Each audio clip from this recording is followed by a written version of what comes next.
Hello, everyone. My name is Nia Robinson. I'm a sophomore at Carnegie Mellon University, and I am a teaching assistant with CS Academy at CMU. Today, we are going to be creating our own language to do some cup stacking. The beauty about this lesson is that it is completely accessible without any technology. So we're going to be learning computer science without a computer. The goal is for it to be completely accessible for anyone who doesn't have access to technology or wants to start off the year with a really awesome, simple project. This will as well as an introduction to some basic principles of computer science by defining a language for stacking cups. This is very hands-on lesson, great for collaboration. So be prepared with some cups to stack as well as get ready to put in groups and have them work together. Computer science without a computer sounds kind of like an oxymoron, but it's a huge part of computer science is computers, but we don't need them to do computer science. Dictionary definition of computer science is a branch of science that deals with the theory of computation or the design of computers. You can kind of focus more of that theory of computation, which is how you get theoretical computer scientists. For example, Alan Turing, who's commonly known as the father of computer science, yes, he worked on machines, but they would be almost unrecognizable to us today as they took up whole rooms and were super big. Yet he designed machines and theorized about different problems, how different problems could be solved on those theoretical machines. A lot of his findings we still use today. He was a wonderful computer scientist. And from his work, we get a lot of theoretical computer science. So those computer scientists, they just like to think about the theory. They don't write too much code. They think about how problems are being solved, how fast they can be solved, how much space will we need to solve these problems, answering more theoretical questions like that. And all of us are computer scientists. All of us enjoy computer science. The goal today is, given a language that I'll explain, write some algorithms to stack cup towers. First, we need to answer what is a language in CS. You might know some Python, JavaScript, C, things like that. If you're using CS Academy, we work in Python with some additional things for graphics. The goal of each language is that we can express our problem-solving ideas. So we all receive problems, we think of a way to solve them, and then we use the language to express how we solve these problems. There are pros and cons to every language. Some people like specific languages, others prefer different ones. It can be a matter of personal preference. Some people choose a specific language based on the type of problem that they're solving. The language is really the vehicle. Yet, when a lot of people think of computer science, all they think about is computer programming, when it's much more. An algorithm is just simply a set of instructions. The goal today will be to create an algorithm that creates the same cup stack every single time. So every single time you run the algorithm, you get the same output, which is a stack of cups in a different organization. In the classroom, the way that this will work is there'll be a programmer or programmers. This is typically the students. They will write their code down on a sheet of paper or somewhere, and then they can call over a robot to execute it. This is a great activity for students to do in groups as they can collaborate on what's the best algorithm to stack these cups. A robot is typically the teacher. They will go around from group to group when the programmers call them over, and they will read the student's code and execute it to a T. The robot will follow the rules exactly like a language. So whatever they've written down, you can't really make any inferences. You do exactly what they said. This way, again, every single time you run the algorithm, you get the same exact response. And if the robot, says to pick up, move, you have to be very rigid, just like a robot. So this is the language that we're going to define. I'm going to call it CStack. We're going to have a lot of different commands, and I'll show. We're going to have a lot of different commands, and I'll show how all of these work just in a second. We can move the cup forward one step, move it half a step, up one level, down one level. Pick up the cup must be at the beginning, your hand. Drop the cup, rotate 180 degrees, move back one step, move back half a step. And these are just our rudimentary commands that we'll be working with to make our introduction to our rudimentary cup stacks. So to show how this works, we can move over here and see that will be our pick up a cup. This paper is the width of a cup, so we can see how we're going to move the exact same width every time. If I want to move to the right, move one to the right, move two to the right, drop cup. My hand can go back one, go back two. Now I'm back at the beginning. Pick up a cup. I can pick up the cup one level, turn 180 degrees, 180 degrees, drop it. So with all these commands, we're going to build lots of different structures for our cups.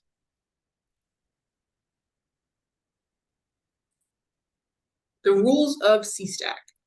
Whatever a programmer gives the robot, we're just going to read it from left to right, ignoring white space. The robot reads each instruction and executes it just as written.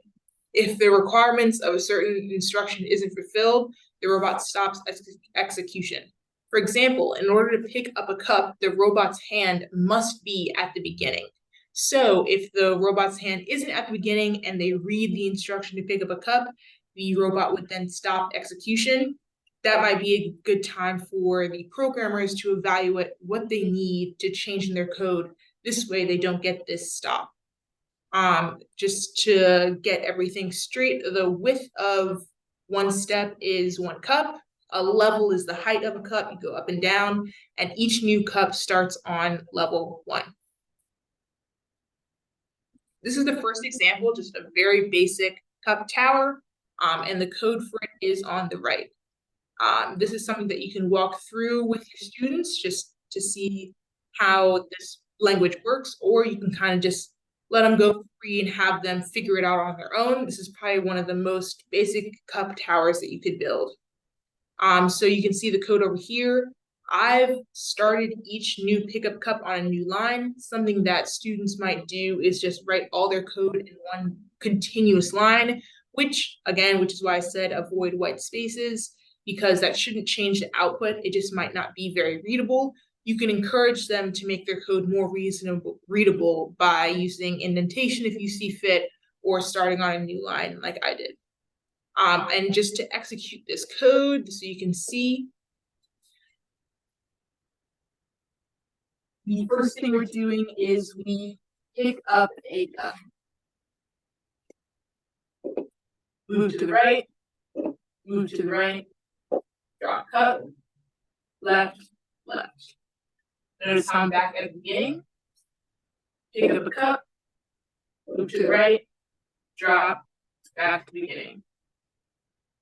Pick up a cup, move up a level, right, half step, drop, and we're done. This is how you can create just these 3-cup tower. Some common mistakes that you might run into is 2 things. One, a student might do this. They put their cup here, which is great. They move it one, drop it, move back, great. Now we still need this cup over here, which is where the issue comes in. If you try to then do another cup and move it over, you're going to hit into this cup. Some people might allow that, but that can be a little bit messy when you're creating bigger builds. So I recommend that you don't allow 2 cups to hit like this, with risk of the whole tower falling over later. Secondly, a student might say, okay, we're going to pick a cup over 1, over 2, and then the next instruction might be to pick up another cup, yet the robot's hand is not back at the beginning position, so we cannot pick up another cup and the robot stops execution.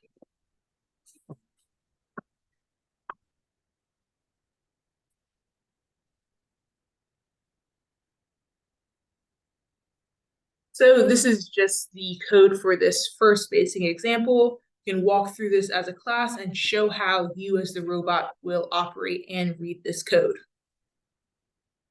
Again, here are just some more examples of cup stacks you can build.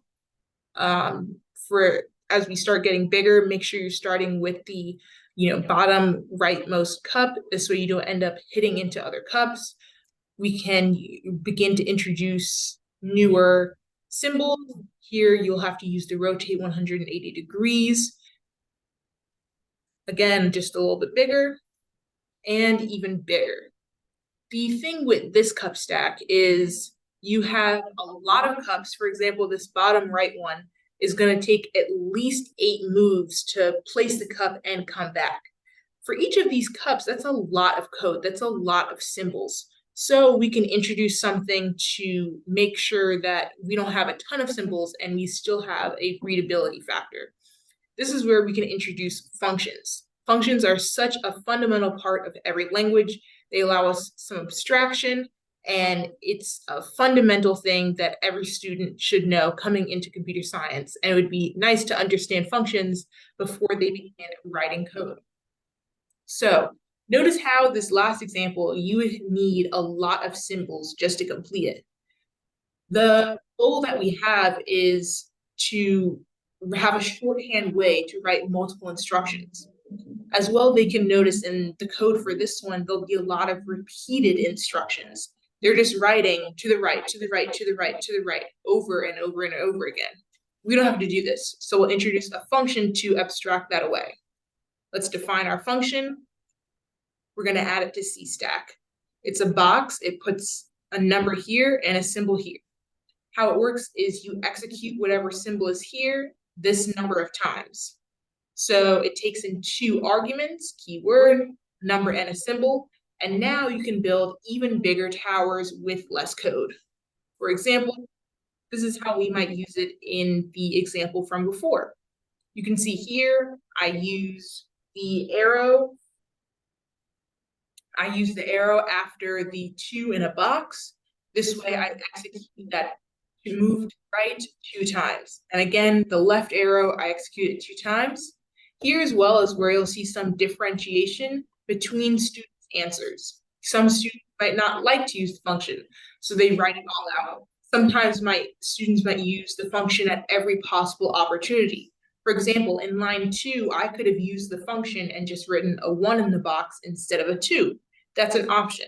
You want to see a lot of diversity in students' answers. Not everyone should be the same. So just be prepared that you have to evaluate, and do exactly the code and read it every time, because it might not be exactly the same as the other students, which is what we want. Encourage that creativity. So you can see how we can use this function, demo it to the class, and then you can build these even bigger constructions. Even bigger, even bigger. So you can see how if we didn't have this function, it would take a ton of code just to write this, just to construct this tower, which ideally is not what we want. Tips for going through this lesson.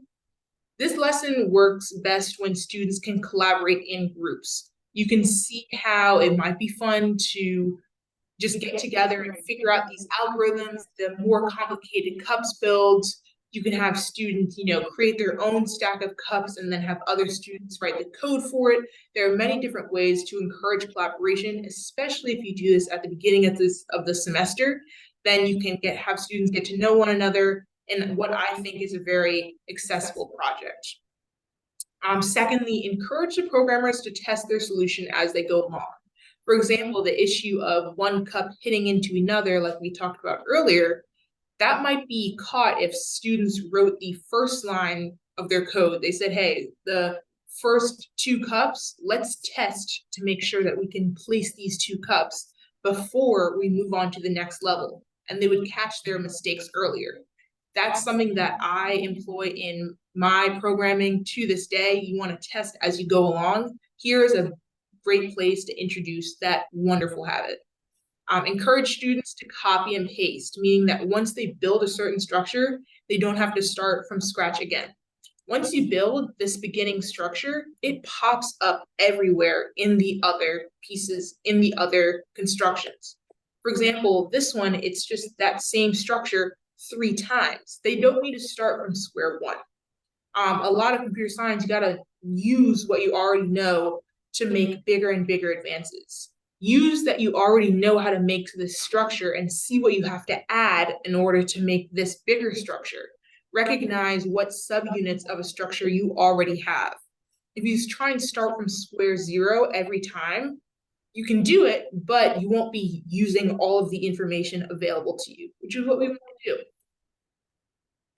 And then for a brainstorm activity, you could say what other functions might be useful to add to CStack. For example, we mentioned that this structure shows up a lot. What if you had a function where you define the function to just draw this structure of 3 cups? You could define your own functions, say like, hey, these are the instructions that I want you to execute whenever you see this function. Define that else order, and then use it in your code. How might that be helpful? What else do you want to add? As a CS teacher, you can decide to introduce variables here. You can have, if I have my var x equals 5, I can then put x into my function.